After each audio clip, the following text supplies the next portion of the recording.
જયેશનો ભાઈ છું. જયેશ જ્યારે કામ કરવા ગયો ત્યારે તેથી પડી ગયો. પછી તત્કાલ એને મેટિસ હોસ્પિટલમાં લાવ્યા અને ત્યાં એને લગભગ મહિનો 1.5 મહિના જેવું આઈસીયુમાં રાખ્યો. પછી અમને એવું લાગ્યું કે એમને સારવાર સારી મળે અને દવાની કોઈ પ્રોબ્લેમ નહીં આવ્યો. પછી એને સારવાર સારી મળી તો અમે એને ત્યાં સુધી રહ્યો અને અહીંયા એને જીન સાહેબ અને વિપુલ સાહેબે બંને સરને મહેનતથી આજે મારો ભાઈ સારો થઈ ગયો. મારું નામ ડૉક્ટર જીલ પટેલ છે અને હું મેટિસ હોસ્પિટલમાં ફૂલ ટાઈમ ફિઝિશિયન કામ કરું છું. 1 મહિના પહેલાં અમારી પાસે એક 19 year old male Jayesh Damor કરીને પેશન્ટ આવ્યું હતું with the polytrauma and the traumatic brain injury. પેશન્ટને ઇવેલ્યુએટ કરતાં ખબર પડી કે પેશન્ટ અનકોન્શિયસ હતું ફુલ્લી. ત્યારે પેશન્ટના સગાવાલાઓ સાથે વાત કરીને પેશન્ટને આઈસીયુમાં એડમિટ કરવાની સલાહ આપેલી હતી.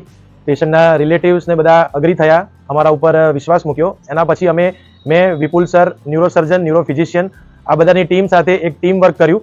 સતત 1 મહિનાની મહેનત પછી પેશન્ટ અત્યારે આજે અમે ચાલતો ઘરે મોકલવાના છીએ અને પેશન્ટને આજે અમે ડિસ્ચાર્જ આપીશું.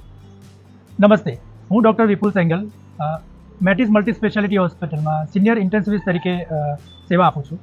1 મહિના પહેલાં અમારી પાસે 19 વર્ષનો એક યંગ બોય જયેશ કરીને એડમિટ થયેલા, જેની હિસ્ટ્રી પોલીટ્રોમાની હતી અને સાથે સાથે patient diffuse axonal injury, traumatic brain injury સાથે એડમિટ થયેલું. પેશન્ટ શરૂઆતમાં અમદાવાદની એક જાણીતી હોસ્પિટલમાં ટ્રીટમેન્ટ લીધેલી, પણ સગાવાલાની ઈચ્છાઓ મુજબ પેશન્ટ અમારી હોસ્પિટલમાં એડમિટ થયા. પેશન્ટ જ્યારે આવ્યા ત્યારે સિવિયર સેપ્ટિક શોકમાં હતું અને સાથે પોલીટ્રોમા એટલે એક રિયલી ચેલેન્જિંગ કેસ હતો.